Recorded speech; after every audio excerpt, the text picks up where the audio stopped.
le fait de souhaiter la mort de ceux qui posent des questions, de ceux qui remettent en question ou ne respectent pas les mesures adoptées.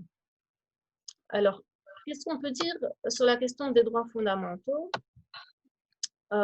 Ceux qui aujourd'hui, comme certains d'entre nous, mettent en question certaines, en tout cas posent des questions au sujet de certaines mesures adoptées au nom de la liberté, sont souvent considérés comme des égoïstes qui revendiquent leurs petits plaisirs individualistes, alors qu'en fait, il ne s'agit pas de ça du tout, il s'agit des libertés fondamentales, c'est quand même autre chose.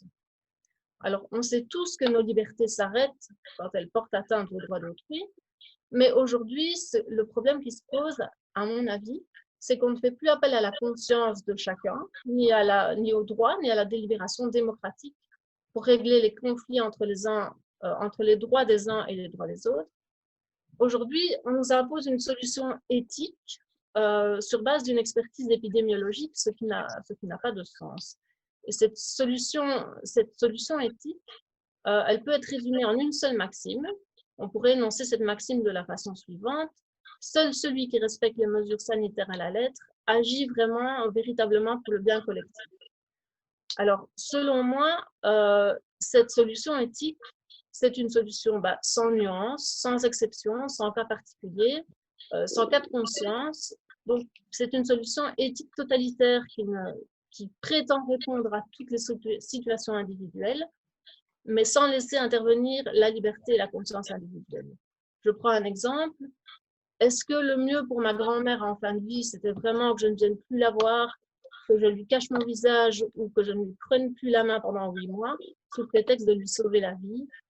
Moi, je ne pense pas. Enfin, je pense que ce genre de situation doit se discuter au cas par cas et avec les personnes concernées. Et malheureusement, la solution éthique totalitaire qu'on nous propose, elle nous donne une solution clé sur porte, prête à penser. Elle nous refuse la possibilité de penser et de décider par nous-mêmes. Donc, cette solution éthique qu'on nous impose, je pense qu'elle est dangereuse parce qu'elle met en péril plusieurs droits fondamentaux. Par exemple, aujourd'hui, on n'a plus la possibilité d'opposer aux mesures sanitaires le droit de réunion, par exemple. Or, le droit de réunion, c'est un droit fondamental. On n'a plus la possibilité non plus d'opposer aux mesures sanitaires le droit de participation à la vie sociale et politique, ou encore le droit à la protection de la vie privée. Un autre droit fondamental qui est menacé, c'est le droit au bien-être physique et psychologique, qui est, on en a déjà parlé, totalement sacrifié au nom d'un droit à la santé qui finalement n'a plus pour contenu que la prévention de la COVID, du Covid. Donc, c'est un peu paradoxal. On constate partout dans les pays développés que les moyens de surveillance et de répression sont en train de se développer. Des politiciens, des scientifiques, même chez nous, n'hésitent pas à proclamer la fin des libertés individuelles. On a vu dans d'autres pays des projets de camps d'isolement forcé, des projets de vaccination obligatoire. Dans notre propre pays, j'ai lu des appels au confinement à vie pour ceux qui refuseraient la vaccination. Et dernier point très préoccupant en matière de droits fondamentaux, c'est le droit à la liberté d'expression qui est menacé par des pratiques d'intimidation et par des pratiques de censure. J'ai lu hier ou avant-hier que la Commission européenne s'est engagée à durcir la lutte contre ce qu'elle considère comme de la désinformation, notamment en matière de vaccins. Donc, les droits fondamentaux sont menacés. Le droit à la liberté d'expression, par exemple, est vraiment un droit fondamental dont on ne peut pas se passer. Aujourd'hui, par exemple, il faut pouvoir dire et entendre, et les intervenants ont l'air d'être d'accord avec ce point-là, dire et entendre que les dégâts collatéraux des mesures sanitaires sont pires que le Covid lui-même. On a parlé des personnes qui ont perdu leurs moyens de subsistance, des troubles mentaux, des suicides, des soins reportés, des décès qui malheureusement vont sans doute suivre, et pour ce que moi je vois tous les jours, du décrochage scolaire et social chez des milliers de jeunes qui est vraiment très important. Et comme M. Sacré l'a dit, ces tragédies ne sont pas la conséquence du Covid, ce sont les conséquences de la gestion de l'épidémie, et ce sont aussi les conséquences des politiques qui ont été détricotées pendant des années, depuis des décennies même, et notamment les politiques de santé. Et c'est justement sur ces politiques qu'il faudrait revenir. Alors, je conclurai sur la question de la démocratie. Vacciner 70% de la population a été décrété il y a un mois et demi comme la seule solution qui autoriserait un retour à une vie normale. Alors, derrière cette décision d'une vaccination de masse, il y a beaucoup de choses, mais on sait qu'il y a aussi des intérêts privés. Alors, certains diront, tant pis si on enrichit Big Pharma, tant que le vaccin nous permet de revivre normalement. Mais moi, je trouve que ce raisonnement, en fait, n'a rien de moral. Parce que ce raisonnement, il revient à accepter que les choix thérapeutiques, en fait, soient faits par le secteur privé en fonction de ses perspectives de revenus, ce qui est extrêmement grave. Alors, on l'a dit dans la première intervention, il y a d'autres choix thérapeutiques qui auraient pu être et qui peuvent encore être étudiés sérieusement. On dispose d'une multitude de molécules dans le domaine public. Et le problème, c'est que nos modèles de recherche qui sont basés sur la propriété intellectuelle conduisent à négliger, voire à rejeter d'office ce type d'études. Alors, le raisonnement dont je vous ai parlé revient aussi à accepter que les choix politiques et sociétaux soient faits en fonction de ces intérêts privés, et c'est encore plus grave que le point précédent. Ça revient à accepter que des milliards d'argent public soient déversés vers le secteur privé. On l'a vu une première fois pour financer la recherche privée, et maintenant une seconde fois pour acheter des vaccins qui seront brevetés et qui ne seront pas gratuits. Et ça revient à accepter que ces milliards déversés, évidemment, ne soient plus disponibles pour d'autres politiques sociales dont on a bien besoin, notamment les politiques de santé, d'éducation et les politiques de sécurité sociale, puisque les mesures ont conduit des milliers de personnes au chômage. Tout ça dans un contexte très trouble en plus, puisque les contrats conclus avec les entreprises pharmaceutiques ne sont toujours pas publics et que l'un des négociateurs européens, on le sait maintenant, semble être l'ancien directeur général d'un important lobby pharmaceutique. Donc pour moi, ce que cette crise révèle, c'est que nous ne vivions déjà plus que dans une démocratie de façade, mais qu'aujourd'hui la façade est tombée. Et d'ailleurs, certains expriment déjà de façon décomplexée l'idée que la démocratie n'est pas capable de gérer la crise, cette crise et d'autres, celles qui suivront. Certains observateurs estiment qu'on est déjà entré dans une phase qu'on peut, en tout cas que l'on entre tout doucement dans une phase que l'on peut qualifier de capitalisme autoritaire. Et face à tous ces constats, on peut s'interroger sur le silence de la population, en tout cas d'une partie de la population. Est-ce que cette population est dans le déni? C'est bien possible. Ou est-ce qu'une partie de la population est prête à abandonner la lutte pour la démocratie pour une illusion de sécurité? Et dans ce cas-là, voilà, ce serait dommage. Ou peut-être la troisième solution est-elle la suivante? Peut-être qu'après un moment de stupeur, nous allons refuser tous collectivement cette nouvelle façon de vivre et dénoncer ces rouages de notre organisation sociale qui apparaissent enfin au grand jour.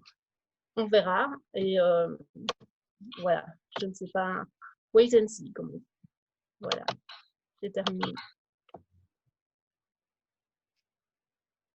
Oui, je vous passe la parole, donc. Je vous remercie. Bonsoir à tous. Voilà, excusez-moi, Pierre, j'ai oublié, j'avais mon micro. Donc, attends, j'appelais juste, je remercier Valérie. Et donc, je voulais juste préciser, avant que tu interviennes, excuse-moi, que, évidemment, les interventions demandent beaucoup de questions. Donc, on va essayer de poser une question par personne et une réponse par personne. Mais si maintenant, il y a des personnes du public qui veulent poser des questions plus précises, avec l'autorisation, évidemment, des intervenants, je pourrais communiquer les coordonnées de chaque intervenant pour qu'il y ait une discussion plus profonde entre chacun. Voilà. Et alors, sur ce, ben, je vous présente donc Monsieur Pierre Van Holland, qui est avocat et qui est, pour l'instant, on va dire, occupé à beaucoup d'affaires concernant le Covid-19, donc par rapport aux mesures qui sont imposées. Voilà, je vous laisse la parole. Merci beaucoup. Donc, bonsoir à tous. Effectivement, on a pu, enfin, et de toute façon, on le vit tous, mais on l'a réentendu suite aux interventions de chacun, qu'on vit vraiment une période profondément troublée, comme on n'a jamais vu auparavant, en tout cas sur les 42 années que j'ai pu comptabiliser dans mon existence. C'est quelque chose de vraiment terrible et très bouleversant, tout ce qui nous arrive, tout ce par quoi on passe. Effectivement, l'état de droit et la démocratie sont profondément remis en question, même jusque sur le plan juridique et au niveau de la pratique des praticiens, des avocats, des juges, des magistrats. Il faut comprendre que avant qu'il y ait une société, il y a d'abord des êtres humains qui, par le fait qu'ils sont des êtres humains, disposent de toute une série de droits et libertés. Ce sont les droits fondamentaux dont Mme Tillemont vient de parler. La Constitution belge garantit ces droits, mais donc elle ne fait que les reconnaître et les protéger, et ce n'est pas elle c'est pas elle qui les confère. Ces libertés fondamentales ont cette caractéristique particulière d'être des droits qui découlent du fait que nous sommes des êtres humains. Ils sont inhérents à la personne humaine, et donc ils sont inaliénables, imprescriptibles.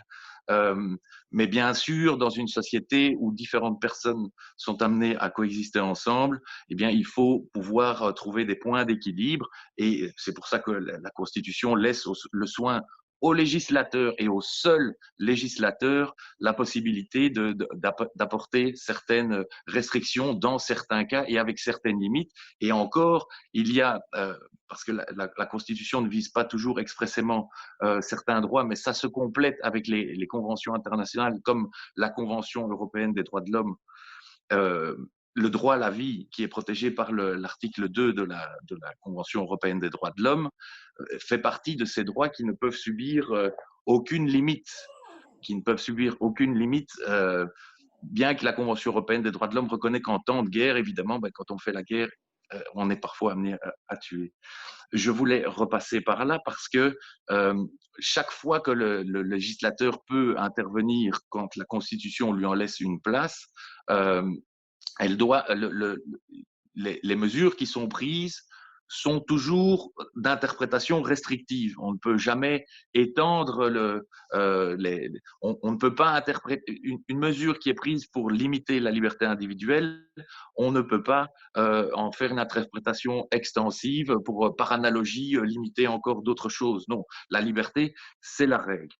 Et donc, comme je vous disais, c'est un domaine, les restrictions qu'on peut éventuellement apporter à certains droits et libertés, c'est un domaine qui est réservé aux législateurs.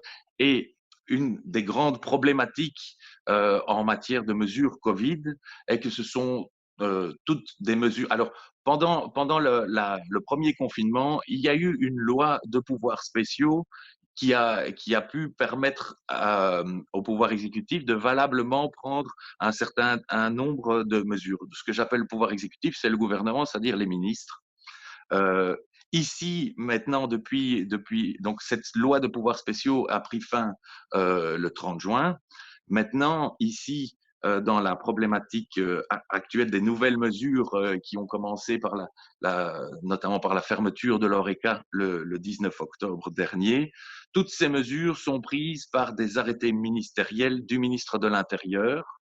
Et ça pose problème, ça pose un grand problème, puisque comme je vous l'ai dit, normalement, ce n'est pas à lui de pouvoir faire ça, mais ces restrictions doivent résulter de débats démocratiques qui doivent se dérouler devant le Parlement. Et ce n'est pas le cas actuellement, et il n'y a même pas de loi de pouvoirs spéciaux qui aurait permis aux ministres de pouvoir prendre des mesures sur certains points. Quand il y a des lois de pouvoirs spéciaux, une des conditions qui sont mises notamment aux mesures que peuvent prendre le ministre, c'est que ces mesures prises par le ministre doivent être après validées dans un certain délai par le Parlement. Bon, ici, cette problématique se double aussi par le fait que les interventions du ministre se sont chaque fois réalisées de manière ponctuelle. Donc, ce n'est pas un seul arrêté ministériel depuis le 19 octobre, mais il y en a au moins sur les questions de fermeture et de confinement. Donc, vous aviez ce premier du 18. Il y a eu le 18 octobre, puis il y en a eu un autre le 23 octobre, puis un autre le 28 octobre, encore un autre le 1er novembre, et on a un dernier arrêté ministériel qui est intervenu maintenant le 28 novembre. Pourquoi je vous parle de ça? C'est parce que donc, quand on élabore des réglementations, le droit prévoit toute une série de choses pour veiller à ce que l'élaboration de cette loi ou de ces réglementations se passe et soit le plus optimal possible. Et donc, notamment, quand on doit adopter des règles, il est prévu, nous disposons d'un organe qui s'appelle le Conseil d'État. Alors, le Conseil d'État a deux aspects. Il y a un aspect où il est le juge de l'administration. Il peut annuler des actes posés par l'administration, mais le Conseil d'État a une autre casquette. Il a une section de législation et cette section de législation doit donner des avis chaque fois que des mesures sont adoptées. Mais quand c'est vraiment très urgent, on peut demander l'avis du Conseil d'État en seulement 5 jours. Et alors, si ce sont des urgences qui ne peuvent pas attendre ces 5 jours-là, alors, pour autant que ce soit dûment motivé dans la réglementation, alors ici en l'occurrence le ministre peut se passer de l'avis du Conseil d'État. Alors si on est, soit qu'on peut se passer de l'avis du Conseil d'État ou soit qu'il faille qu'il rende son avis dans les 5 jours, là on est encore dans un cas où on saute. Un autre point qui a quand même du sens, qui aurait eu beaucoup de sens ici, c'est une analyse d'impact préalable de la réglementation. Ce sont des choses qui doivent normalement se faire quand on est dans des situations où on peut prendre des mesures de manière assez sereine. Mais 5 jours pour que le Conseil d'État donne son avis, ça pouvait se faire à plusieurs endroits dans cet échelonnement dans le temps. Mais vous voyez, je vous ai dit, on a pris un premier arrêté ministériel le 18 octobre. On en prend un deuxième le 23. Ah ben on n'avait pas 5 jours. Il aurait suffi d'un jour de plus pour pouvoir demander l'avis du Conseil d'État. On en reprend un autre le 28, puis un autre le 1er. Bref, de telle sorte que jusqu'à présent, avec des mesures liberticides très importantes, en tout cas restrictives de liberté très importantes, qui nous sont imposées depuis le mois de mars et puis de nouveau très fort depuis le mois d'octobre, le Conseil d'État n'a encore jamais pu donner son avis sur ces mesures. Donc c'est un premier problème aussi, enfin, c'est un deuxième problème que je voulais soulever. Donc dans la construction de la réglementation, à un certain moment, ça ne va pas. Alors le Conseil d'État, dans sa jurisprudence actuelle, considère que vu que ces arrêtés ministériels sont suffisamment bien motivés en fait par des références à tout un tas de rapports et par le nombre d'hospitalisations qui varie au jour le jour et qui augmente. Avec ça, le Conseil d'État, en tout cas quand on veut censurer, enfin qu'on veut obtenir l'annulation d'une réglementation, la procédure devant le Conseil d'État, on est parti pour 6 mois, 1 an facilement. C'est pour ça qu'il existe aussi une procédure d'urgence, c'est le contentieux de la suspension d'extrême urgence. Et là, le Conseil d'État peut rendre des décisions en quelques jours. Dans le cadre de ce contentieux-là, le Conseil d'État ne va pas aller jusqu'à l'analyse finale pour voir si vraiment l'acte est nul ou pas. Non, il va se contenter de vérifier si, déjà, si la personne, le requérant qui formule un recours devant lui se trouve vraiment dans une situation d'extrême urgence, et ça fait éliminer pas mal de requêtes, les conditions sont strictes, mais le Conseil d'État ne va pas voir si le moyen est fondé, les moyens d'annulation, s'ils sont fondés. Il va seulement regarder si, au stade, pour pouvoir faire suspendre en extrême urgence, il va seulement regarder si le moyen est suffisamment sérieux. Et sur base d'un moyen suffisamment sérieux, avec la constatation de l'extrême urgence, il peut suspendre. Il aurait pu suspendre tout un tas de mesures. Mais même dans ce cas-là, quand ces conditions-là sont réunies, éventuellement, avec une balance des intérêts, dans certains cas, eh bien, même si le moyen est sérieux, le Conseil d'État pourrait encore refuser de suspendre. Alors, le Conseil d'État, on lui a fait valoir, et beaucoup de plaideurs se sont présentés devant lui, on lui a fait valoir ce grand argument de l'incompétence du ministre de l'Intérieur pour prendre les mesures. Je ne vais pas entrer dans des détails techniques, enfin, je pense que je suis peut-être déjà trop loin dans des détails techniques, je ne sais pas m'en empêcher, mais en tout cas, donc, sur ce problème d'incompétence, ces moyens-là étaient particulièrement bien fondés, notamment sur la jurisprudence traditionnelle du Conseil d'État lui-même. Euh, alors, il a essayé de ne pas, enfin, chaque fois qu'il a pu trouver une façon de ne pas devoir répondre à ces moyens-là en trouvant d'autres problèmes dans l'un ou l'autre recours, il ne l'a pas fait. Pour finir, à un certain moment, avec l'accumulation des recours, le Conseil d'État, en tout cas pas en phase d'annulation, mais en phase donc de la suspension d'extrême urgence, donc de voir si c'était manifestement, s'il y avait un moyen manifestement sérieux ou pas, un moyen qui avait vraiment beaucoup de chances d'aboutir plus tard au stade de l'annulation. Le Conseil d'État a fini par devoir répondre à ce moyen-là. Et en fait, il a fait une pirouette pour ne pas répondre. Il a dit, mais les arrêtés ministériels, ils sont pris sur base de certaines lois. Et vous, en fait, ce que vous voulez me demander, c'est si ces lois sont aussi conformes à la Constitution. Donc, moi, je ne contrôle pas la constitutionnalité des lois. C'est l'apanage de la Cour constitutionnelle.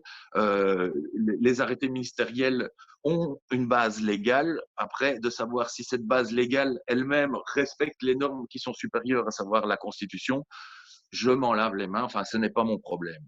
Alors, c'était vraiment très choquant. Vous avez beaucoup de. Il y a eu une carte blanche dans le soir, je pense, du 2 novembre, de plus de 25 constitutionnalistes belges, donc les spécialistes de différentes universités. Je pense qu'il y en avait de presque toutes les universités ici en Belgique, qui ont fait cette carte blanche pour stigmatiser cette jurisprudence du Conseil d'État et que ça n'allait pas du tout. Personnellement, moi, quand j'ai repensé en préparant un petit peu la conférence d'aujourd'hui, quand j'ai repensé à cette jurisprudence, mais c'est comme si ce serait pour grossir le trait. Là, peut-être que le Conseil d'État ne dirait pas la même chose, mais bon, si vous avez une loi constitutionnelle qui dit de mettre toute une certaine gamme de personnes dans un dans un camp, et que c'est le ministre de l'Intérieur qui vous prend un arrêté ministériel sur base de cette loi pour organiser concrètement les choses à ce niveau-là et qu'on se présente devant le Conseil d'État, mutatis mutandis, il nous répondrait c'est pas mon problème, la loi qui serait pas du tout constitutionnelle là, clairement. Donc je n'annule pas l'arrêté ministériel qui organise les choses comme ça. Bon, heureusement qu'on n'en est pas là. Il faut espérer qu'on n'y arrive jamais, sans malheureusement d'avoir une oreille attentive du Conseil d'État sur ce point, mais on a fait voilà, ok, vous devez faire quelque chose. Certes, le principe de précaution l'exige, mais c'est pas pour ça que tout d'un coup vous pouvez vous mettre à faire n'importe quoi. Alors, on a eu déjà un premier confinement. Bon, en Belgique, il ne semble pas qu'il y ait eu beaucoup d'analyse de l'impact de ce premier confinement, mais ça a été fait dans d'autres pays. Par exemple, la Norvège, qui avait confiné son institut de santé publique, a fait une analyse de l'impact, l'a critiqué. Il y a eu d'autres études scientifiques qui ont été faites, notamment une étude qui montrait que contre-intuitivement, finalement, les mesures de confinement avaient provoqué une surcharge hospitalière et une surmortalité contre toute attente. Précisément, ce qu'elle avait provoqué, précisément ce qu'elle provoquait, ce qu'elle se proposait d'éviter. Et donc, on disait au Conseil d'État, mais OK, la Covid-19 nécessite de prendre des précautions. Mais maintenant, nous savons que le confinement aussi nécessite de prendre des précautions. Ben, on l'a vu, augmentation des suicides, problèmes de retard de diagnostic qui peuvent conduire jusqu'à la mort, etc., etc. Et donc, là aussi, donc on sait que c'est une mesure qui va. Il faut au moins pouvoir on voulait faire comprendre au Conseil d'État que vu les éléments d'information qui avaient pu survenir ensuite de ce premier confinement, mais qu'il fallait au moins, même si ce n'était pas pour changer les mesures, mais que le gouvernement puisse justifier du fait qu'il s'était posé la question de savoir quelle avait été quelles pouvaient être ou quelles allaient être les conséquences d'un deuxième confinement. Et bon, ça n'avait pas été fait non plus. On a aussi fait valoir devant le Conseil d'État, notamment par le fait que le droit à la vie, tout le monde doit pouvoir en jouir de la même façon, le droit à la vie. Et on a fait valoir le fait que on ne peut pas discriminer les gens. Il n'y a personne qui a plus droit à la vie que quelqu'un d'autre. Or, en mettant en place des mesures dont on sait, ou dont on savait, ou on devait savoir à ce moment-là qu'elle allait quand même entraîner la mort d'une série de personnes, hein, le cas du suicide de la jeune coiffeuse de Liège, c'était tout à fait dans le… Quand on sait que ces mesures vont avoir ça, est-ce que, au motif de protéger la santé d'autres personnes et d'éviter l'encombrement des hôpitaux, mais est-ce que le législateur pouvait valablement se livrer à de telles choses? Et une autre question qu'on avait soumise au Conseil d'État, dans les droits fondamentaux, vous avez donc ça, le droit à la vie, c'est l'article 2 de la Convention européenne des droits de l'homme, mais vous avez l'article 3 qui interdit la torture et les traitements inhumains et dégradants. Et un traitement, donc la torture, c'est quelque chose de très grave. Tout le monde voit plus ou moins de quoi il s'agit. Un traitement inhumain, c'est quelque chose qui a une gravité un peu inférieure, mais qui est encore quelque chose qui est fait volontairement. Mais quand on entre sur le terrain des traitements dégradants, même si le but n'est pas de faire subir un tel traitement, mais ça reste quand même interdit, même s'il n'y a aucune intention de le faire comme ça. Or, on a vu que sur le plan de l'impact sur la santé psychologique de toute une série de personnes, le confinement a été très très loin, et même, puisqu'on le sait, pour certaines personnes, c'était jusqu'à poser des tentatives de suicide qui se sont parfois malheureusement concrétisées par des suicides réussis. Hein. Donc des mesures qui sont de nature à déséquilibrer à ce point-là les gens, ça rentre manifestement, selon nous, mais ça n'a pas été suivi, dans ce qu'on appelle des traitements dégradants. Le fait d'empêcher des personnes de travailler et de les obliger de devoir dépendre d'aide publique, ça peut être pour certaines personnes vécu comme quelque chose de particulièrement humiliant et avilissant. Et là, on entre de nouveau dans la définition juridique du traitement dégradant. Bien, là non plus, on n'a pas trouvé d'écho au niveau du Conseil d'État. Donc, pour l'instant, c'est assez dur de pouvoir se débarrasser, d'obtenir quelque chose. Sur plus de 50 recours devant le Conseil d'État, le Conseil d'État a tout rejeté, sauf dans un cas pour une petite mesure ciblée. Je pense que ça concernait l'interdiction de la prostitution sur Bruxelles quand ils avaient fait la fermeture des bars avant la fermeture des restaurants. Voilà. Donc, c'était un petit peu interpellant. Pour quand même se quitter, pour quand même clôturer sur une note un petit peu optimiste, les juges des tribunaux judiciaires, donc parce que le Conseil d'État c'est la juridiction administrative suprême, mais vous avez les tribunaux de l'ordre judiciaire, le tribunal, comme tout le monde l'appelle. Vous avez quand même des juges courageux et qui notamment ce ne sont pas donc les amendes en matière de Covid, de violation des obligations de confinement qui avaient été données lors du premier confinement de printemps. C'est le tribunal de police qui d'habitude traite des infractions de circulation routière. C'était le tribunal de police qui devait trancher les litiges en matière d'amende pour non-respect du confinement. Et vous avez certains juges qui ont été particulièrement courageux et qui ont fait un travail énorme à la hauteur de ce qu'il faut faire pour obtenir gain de cause devant le Conseil d'État pour expliquer en quoi il n'allait pas donner les amendes parce que tout ça venait d'un ministre qui n'avait pas la compétence de le faire. Et donc, voilà, même si pour l'instant, alors le Conseil d'État a rejeté ces demandes en suspension d'extrême urgence, c'est pas pour ça qu'il ne va pas finalement annuler ces actes plus tard dans la procédure, mais évidemment pour les justiciables, ce sera qu'une faible consolation puisque ce sont chaque fois des mesures ciblées dans le temps et elles auront sorti tous leurs effets. Voilà, on peut quand même espérer que tout ce qui est au point de vue dérive, bien on tombera sur des juges de plus en plus de juges qui auront le courage de préserver les principes fondamentaux de l'état de droit. Merci, merci Maître Pierre. Donc ça veut dire, j'ai une petite question avant de lancer le débat. Donc ça veut donc dire que vous insinuez que certains juges ou certaines autorités publiques, policières, pourraient être indulgents par rapport à le non-respect de ce genre de…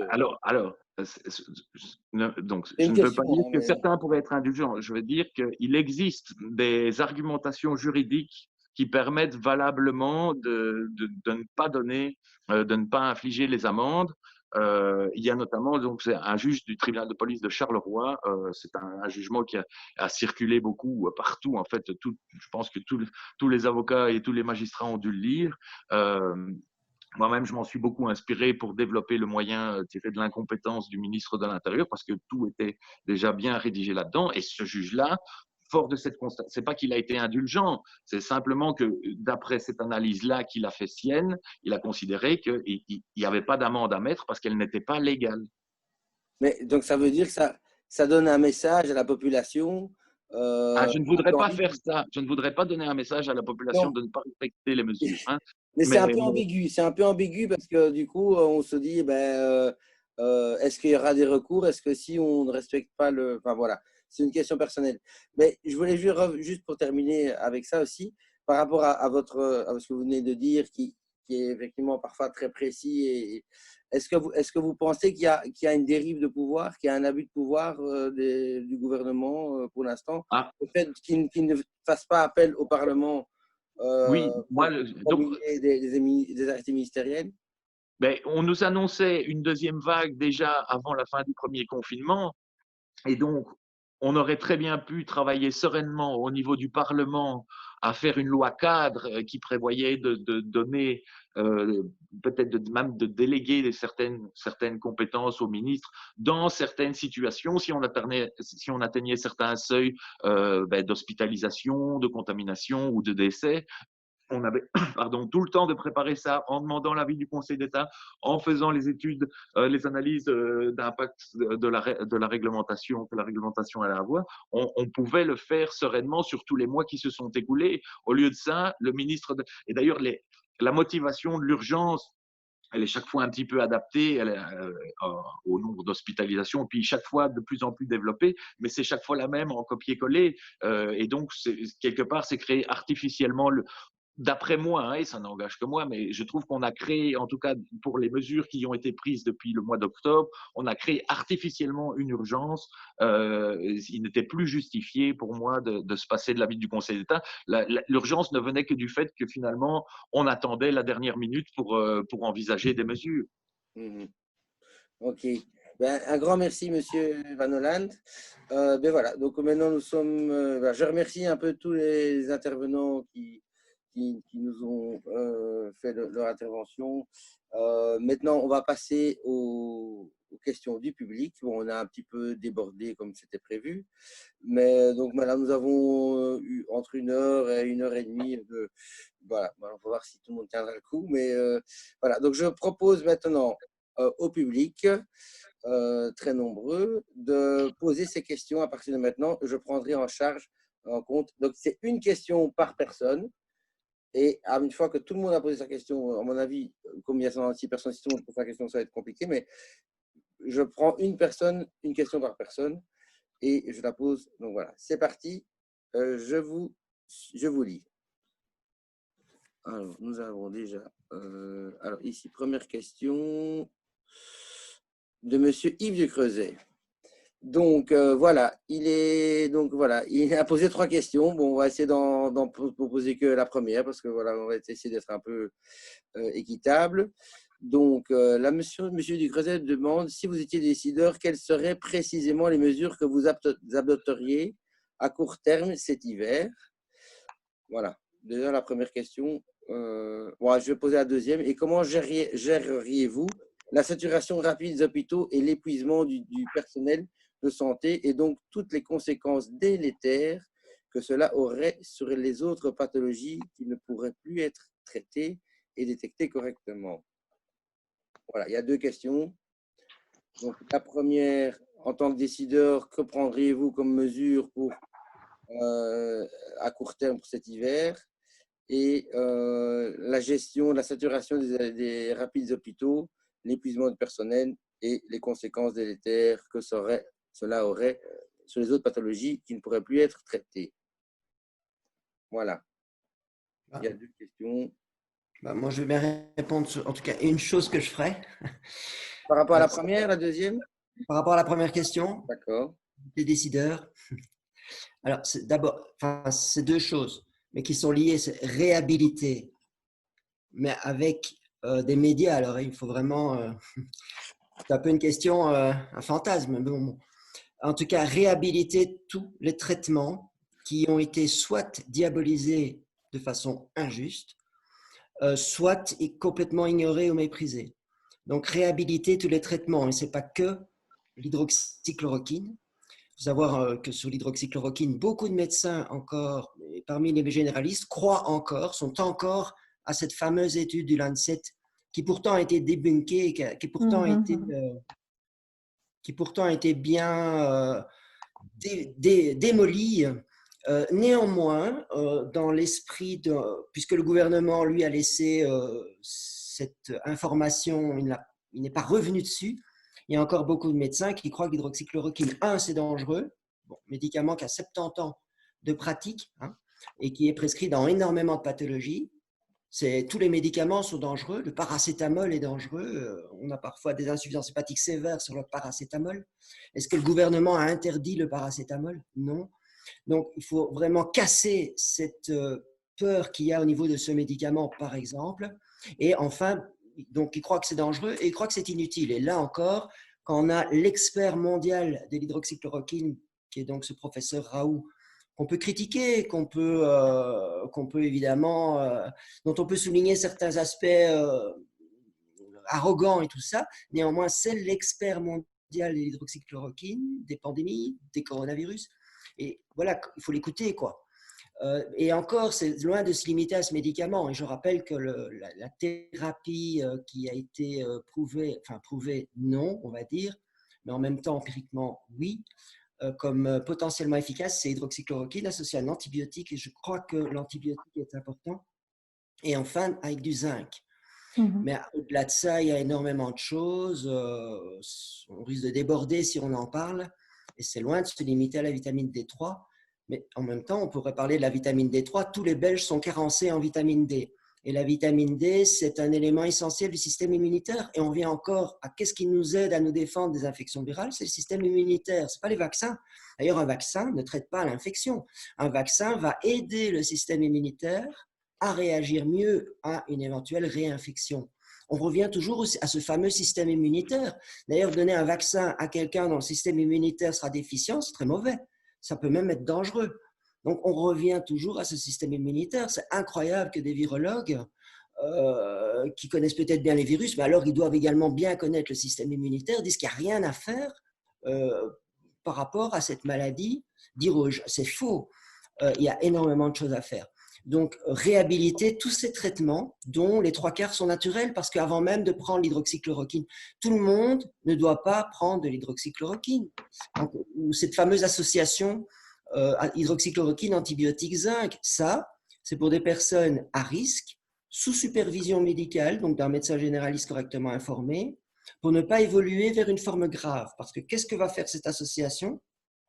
Si on la prend tôt, Raoult a toujours dit que pour que ce soit efficace, il faut le prendre tôt. Et c'est logique, dans une infection virale, plus tôt vous agissez, avant que les virus se répliquent, plus on a de chances de l'arrêter. On a démoli l'hydroxychloroquine parce qu'on l'a donné à l'hôpital, mais c'était trop tard. Là, à ce moment-là, l'infection est devenue elle a atteint les poumons. Donc, évidemment, espérer qu'en donnant l'hydroxychloroquine à ces moments-là, mais les grosses études, Discovery par exemple, etc., elles ont cru démontrer quelque chose. En fait, elles n'ont rien démontré du tout, puisqu'on l'a donné trop tard. Alors que Raoult et d'autres experts disaient bien que l'hydroxychloroquine, ça marche si on le donne très tôt. Mais il ne faut pas donner ça puisque je rappelle, pour les 3/4 de la population, si pas plus, le Covid-19, ça va se résumer à une infection virale qui ressemble à la grippe. Et d'ailleurs, beaucoup de gens vont être asymptomatiques. Donc, vous imaginez, ils ne vont pas prendre l'hydroxychloroquine, ces personnes. Et les personnes symptomatiques, c'est si elles ont des facteurs de risque. Ça, c'est toute l'importance du médecin. Et c'est le deuxième réponse dans le volet. Donc, réhabiliter tous ces traitements dans la tête des médecins. Et donc, deux, c'est redonner leur place. Moi, je serais au gouvernement. Je solliciterai tous les médecins généralistes du pays en les ayant évidemment réinformés sur ces traitements. Mais il y en a beaucoup qui le savent. Hein, et leur donner plein pouvoir pour faire ce qu'ils savent bien faire, c'est-à-dire traiter leurs patients, en leur donnant cette fois-ci carte blanche par rapport à ça. Voilà. Il y a des choses très concrètes que je ferai et dont je serai certaine que ça diminuerait la mortalité du Covid et de toute infection virale d'ailleurs, comme la grippe. Et enfin, ça diminuerait, ce sera un autre effet secondaire bénéfique, cette fameuse saturation des hôpitaux qui a été bien réelle, mais qui s'explique, Jean-Jacques Houben en a parlé, par une politique de destruction. Moi, je suis réanimateur depuis 17 ans. D'année en année, j'ai vu une démolition contrôlée et vraiment, c'est évident, hein, par ces mêmes politiques qui sont encore au pouvoir aujourd'hui, des capacités d'admission des patients, aussi bien par une diminution de nombre de lits que par, et moi j'insiste beaucoup là-dessus, une diminution de personnel qualifié dont on dégoûte du métier, aussi bien en Belgique qu'en France. Et ça, on n'en parle pas, c'est pas normal. Donc, mais voilà déjà un moyen très concret, rapide cet hiver de diminuer l'afflux de malades aux hôpitaux, laisser les médecins généralistes, réinformer les médecins généralistes qui ne le savent pas, l'hydroxychloroquine, oui, ça marche et c'est pas dangereux. En tout cas, pas plus que plein d'autres médicaments qu'on donne librement. Et laisser faire ces médecins. Il faut arrêter de les assigner à l'ordre des médecins. Il faut arrêter de les menacer. Au contraire, il faut leur donner les moyens, les féliciter et les encourager. Voilà. Il y a un autre aspect qui est la psychothérapie. Il y a plein de thérapeutes psychologiques dans plein de domaines qui ne demandent que ça, d'aller aider les soignants, d'aller peut-être les aider après une garde ou une semaine de folie à récupérer, parce qu'il y a des techniques pour ça. Là aussi, quand est-ce qu'on va nous en parler? Il y a plein de techniques pour aider les gens à récupérer plus vite au niveau mental et au niveau physique. Pourquoi est-ce qu'on ne laisse pas faire ça aussi? Voilà. Merci Pascal. Alors, je vais accélérer un petit peu parce qu'il y a plus de 27 messages, beaucoup de questions, effectivement. Donc, on va essayer de répondre à tous. La seconde question vient… Alors, il y a une troisième question que M. Ducreuset a posée et qu'on va essayer d'aborder si on a le temps. Donc, monsieur… alors, c'est SU26R5. Voilà. J'ai une question pour le docteur Houben. J'ai cru entendre que vous disiez qu'il n'y a pas de traitement pour lutter contre le Covid. Avez-vous reçu un courrier de la part de Marc Watley, docteur en sciences? Marc Watley a écrit le 25 novembre une tribune dans la Libre Belgique avec copie au ministre de la Santé. Il explique qu'il y a des traitements dont la trithérapie ivermectine plus doxycycline plus zinc, il faut rendre disponible au plus vite, qu'il faut rendre disponible au plus vite dans les hôpitaux et chez les généralistes. Cette trithérapie est disponible pour tous les généralistes en Australie. Bon, c'est plus trop une question, c'est plutôt une affirmation, mais bon, voilà. Une étude récente a récemment prouvé son efficacité en association avec l'azithromycine et le zinc, qui a permis 99% d'amélioration et aucun décès dans les formes modérées, et 94% d'amélioration et 2% de décès dans les formes sévères, comparé au traitement standard où dans les formes sévères, on observe que 50% d'amélioration et on n'en déplore que 20% de décès. Voilà, c'est un peu long comme question. Je ne sais pas si M. Houben a compris tout ce que j'ai expliqué. Oui, alors donc… on va essayer de faire court. Tout à fait. Je vais répondre en 2 phrases. J'avais vu effectivement cette question. Alors, tout d'abord, il faut tout de même bien comprendre, moi, je ne suis ni virologue, ni interniste. Je suis l'actualité de très près en tant que chirurgien, mais donc, il faut j'ai un peu d'expérience hospitalière, 45 ans dans les hôpitaux, donc j'ai un petit peu vu de tout. Il y a deux éléments juste à retenir. La première, c'est que l'approche du syndrome dû au Covid-19 a été une approche qui a été erronée au départ. Donc moi, j'ai vu déjà au mois de mars des CT scanners avec ces fameuses images nuageuses dans les poumons, et je me suis dit, mais enfin, c'est quoi? C'est des amas de virus? Je ne comprenais pas bien. D'autant plus que, comme vous le savez, l'OMS a commencé à dire aux hôpitaux chinois et italiens, ne faites pas d'autopsie parce que vous allez contaminer l'équipe. Non, mais la première chose qu'il faut faire en médecine, c'est faire des autopsies, vous comprenez? C'est l'anatomie pathologique qui va pouvoir donner des pistes thérapeutiques. Donc, on a perdu du temps parce que le grand problème du Covid est à peu près le même que celui du HIV, c'est que le patient ne meurt pas du virus, le patient il meurt de l'incompétence de sa réponse immunitaire. C'est la réponse immunitaire qui tue les gens. Donc il faut bien comprendre ça. Et j'ai suffisamment d'amis intensivistes et j'ai moi-même travaillé à Erasme avec des patients Covid. Ils ne meurent pas de la masse virale, ils meurent d'une réponse inflammatoire inadéquate. Et la raison pour laquelle, et ça il faut que la population soit informée, les gens qui meurent sont souvent atteints de pathologies vasculaires, l'âge et bien entendu l'obésité, c'est qu'on sait que ces gens-là, ces classes-là de patients, n'ont pas une réponse immunitaire efficace. Elle est inadéquate. Soit elle est excessive, soit elle est insuffisante. Donc, pour répondre à SU26R5 sans être un expert, il y a bien entendu des pistes thérapeutiques, et j'ai des gens de ma famille qui ont été guéris grâce à des traitements qui ont été clairement efficaces.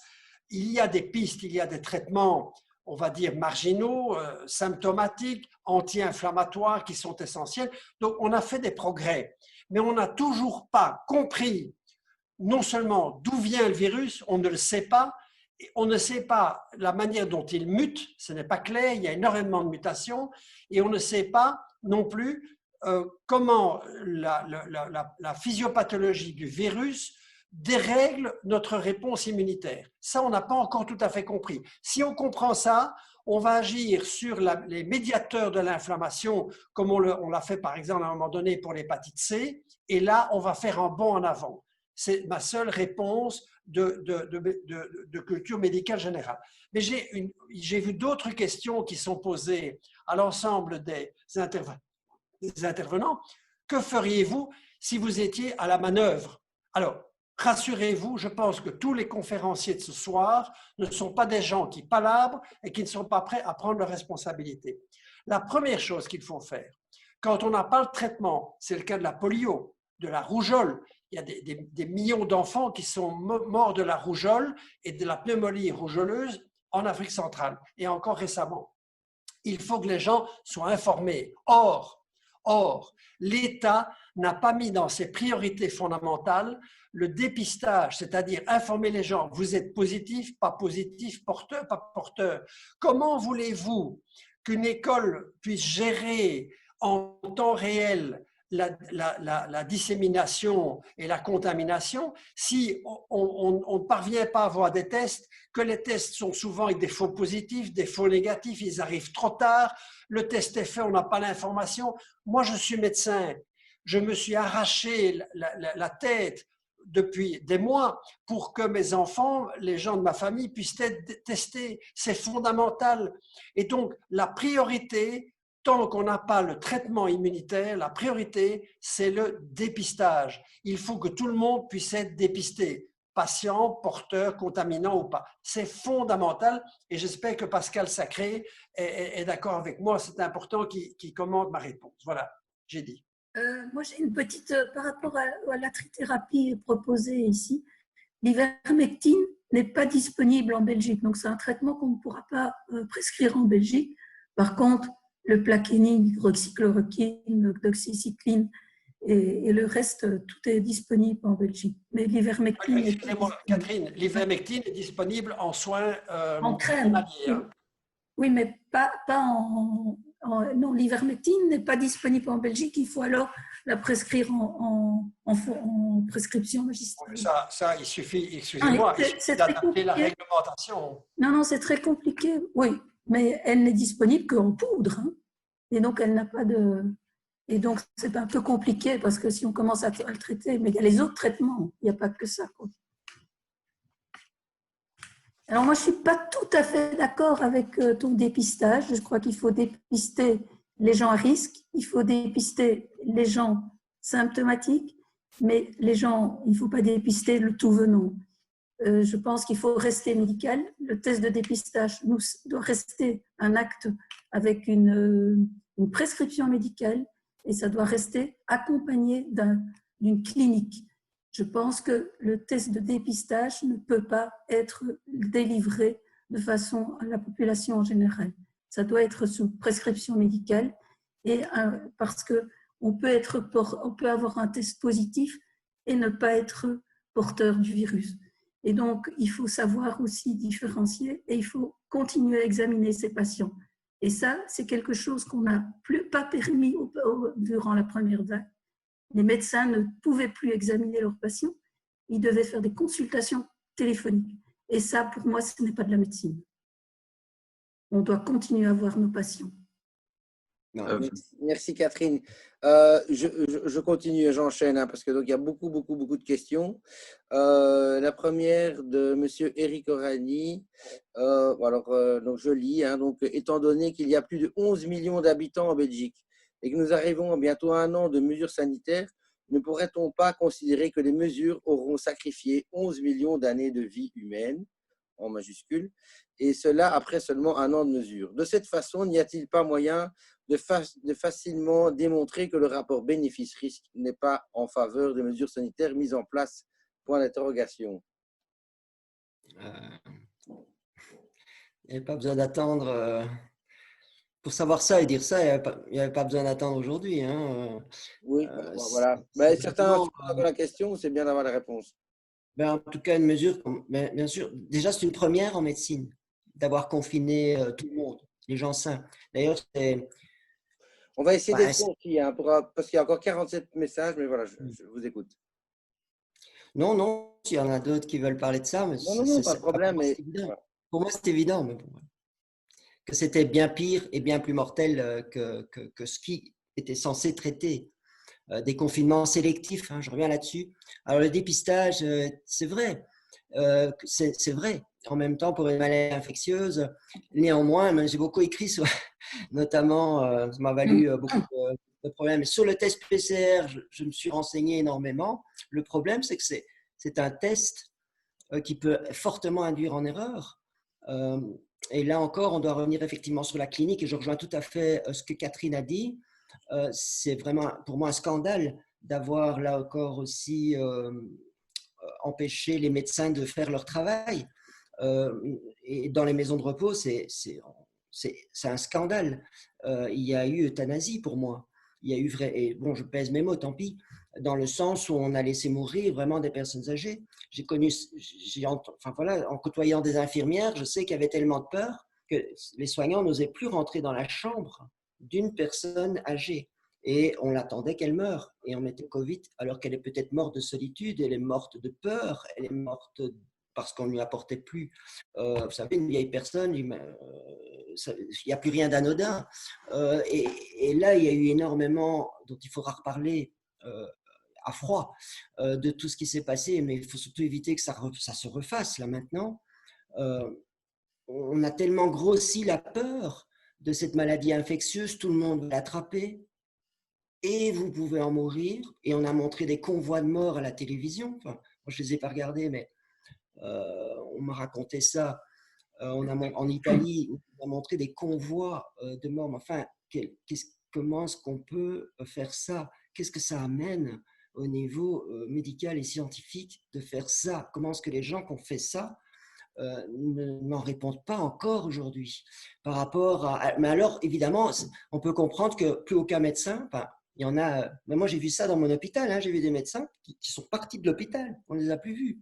Bon, évidemment, on a interrompu pas mal d'activités médicales et chirurgicales. Nous, les intensivistes, ben, on ne pouvait pas déserter notre poste, on ne l'a pas fait. Et on a vu des médecins quand même venir nous aider, mais c'était une exception. Il y a eu tellement de peur. Et alors, si on avait au-dessus de 50 ans, 60 ans, encore pire, que je peux comprendre, hein, après avoir montré des convois de mort et d'avoir fait une sorte de panique, une hystérie qu'on a vraiment organisée, on en est arrivé vraiment à des mesures extrêmes. Mais pour le confinement, c'est d'abord une première de confiner des milliards de gens. Et ensuite, pourquoi? Alors que la plupart étaient sains et ne risquaient vraiment pas quelque chose de si grave que ça. Ça, on l'a vu par après. Ce qu'il ne faut pas, c'est persévérer dans l'erreur. Parce qu'alors là, si en mars, on peut encore comprendre, on ne connaît pas bien ce virus, on ne sait pas ce qui se passe, quoique, hein, il est arrivé fin printemps, début été en Chine. Hein, et il a commencé à arriver en Europe fin de l'année 2019. C'est pour ça qu'on appelle cette maladie Covid-19, pas Covid 2020. Et nous, on a commencé à le voir venir en mars 2020. Et on a lancé toute une série de procédures, mais ils sont prêts à recommencer parce que les choses sont revenues à un moment. Je crois que c'est en train de se calmer. Mais ils seraient prêts à recommencer des confinements prolongés de tout le monde, des fermetures de pans entiers de l'économie. Enfin, là, il y a un problème, parce qu'on peut faire des erreurs, mais persévérer dans l'erreur, pour moi, alors qu'il y a de plus en plus de médecins qui s'expriment maintenant, en France, en Allemagne, en Belgique, aux États-Unis, on les traite de complotistes. Mais bon, on peut traiter 2 personnes de complotistes, mais quand ça devient 2000 médecins, c'est un peu plus difficile quand même de dire que 2000 médecins en Allemagne sont complotistes. Et ainsi de suite dans presque tous les pays d'Europe et du monde maintenant, même si les médias n'en parlent pas. Donc là, alors je ne sais pas s'il est répondu à la question, mais il y a clairement un problème. C'est déjà en avril, on a vu tous les dégâts que ça faisait de confiner tous les gens comme ça. Aujourd'hui, refaire ça, là, c'est de l'irresponsabilité hein, pour moi. Merci, Monsieur Sacré. Alors, encore une question suivante. Bon, c'est plutôt une affirmation assez grande qui dit aucune communication n'a été, donc c'est Anne-Christine qui dit aucune communication n'a été donnée concernant le renforcement du système immunitaire de la part du gouvernement. Bon, je pense que Isabelle Duchâteau m'en a parlé en privé. Je ne sais pas s'il y a des personnes qui veulent intervenir par rapport à ce renforcement du système immunitaire dont on n'a pas parlé apparemment. Non seulement on n'en a pas parlé, mais en plus on l'a dénigré. Le professeur Van Hatem a sorti dans les médias qu'il n'y avait absolument rien qui permettait de booster l'immunité, alors que la littérature scientifique regorge de références qui montrent que si vous mettez des patients HIV positifs sous zinc, ils font moins de maladies opportunistes. Mais ça vaut pour tout le monde. L'absorption du zinc diminue à partir de l'âge de 40 ans. Donc, en fait, à partir du moment où vous avez 40 ans, il faudrait quasiment que chacun prenne un petit complément de zinc, ou en tout cas soigne ses intestins. Mais on n'a jamais parlé de ça. 80% de notre immunité vient des intestins. Et quand vous voyez que la malbouffe s'est installée dans tous les ménages, et ça quasiment depuis le berceau, puisque l'allaitement maternel n'est plus la norme maintenant, vous avez des tubes digestifs qui sont absolument plus en bonne santé. Mais si 80% de l'immunité vient du tube digestif, au moment où vous avez un nouveau venu sur la scène virale, personne ne sait faire face. Avec en plus le fait que les sols se sont appauvris et que même si vous faites attention à ce que vous mangez, que vous avez une alimentation riche en végétaux, légumes et fruits bio, mais ceux-ci ne contiennent plus les nutriments nécessaires à faire fonctionner votre corps. Je précise que vous êtes nutrithérapeute. Hein. Tout à fait. Tout à fait. C'est mon dada. Et donc, ce qui est important à comprendre, c'est que la nature est généreuse. Elle a mis à notre disposition des micronutriments, donc les vitamines, les minéraux, qui sont indispensables au fonctionnement physiologique de nos cellules et donc à l'immunité, et que ces vitamines et ces minéraux ne sont pas brevetables. Et donc, forcément, ça n'apporte absolument rien à l'industrie pharmaceutique d'aller les mettre en avant, puisque à partir du moment où les gens vont faire attention à ce qu'ils mangent, vont commencer à faire des jus de légumes pour avoir un petit peu plus de minéraux, de sels minéraux, ça va faire des clients en moins. Et donc, ce qui rapporte à l'industrie pharmaceutique, ce sont des molécules neuves. Pourquoi est-ce que tout le monde s'est attaqué à l'hydroxychloroquine? C'est parce que c'est une molécule qui était tombée dans le domaine public, qui coûte 4 € et qui rapporte absolument rien. Alors que si tout le monde mettait le paquet sur le remdesivir, c'était un médicament qu'on vendait 2 000 € les 4 jours de thérapie. C'est le discours que le professeur Raoult donnait aussi d'ailleurs. Mais oui, mais tout le monde doit en être conscient. C'est qu'à l'heure actuelle, je ne sais pas si c'est… on a une espèce de manipulation anti-système immunitaire pour essayer de pousser tout le monde vers le vaccin. Je ne sais pas si cette manipulation est consciente ou inconsciente, mais en tout cas, elle ne fait pas du bien à l'être humain parce qu'on a tous les clés de notre santé.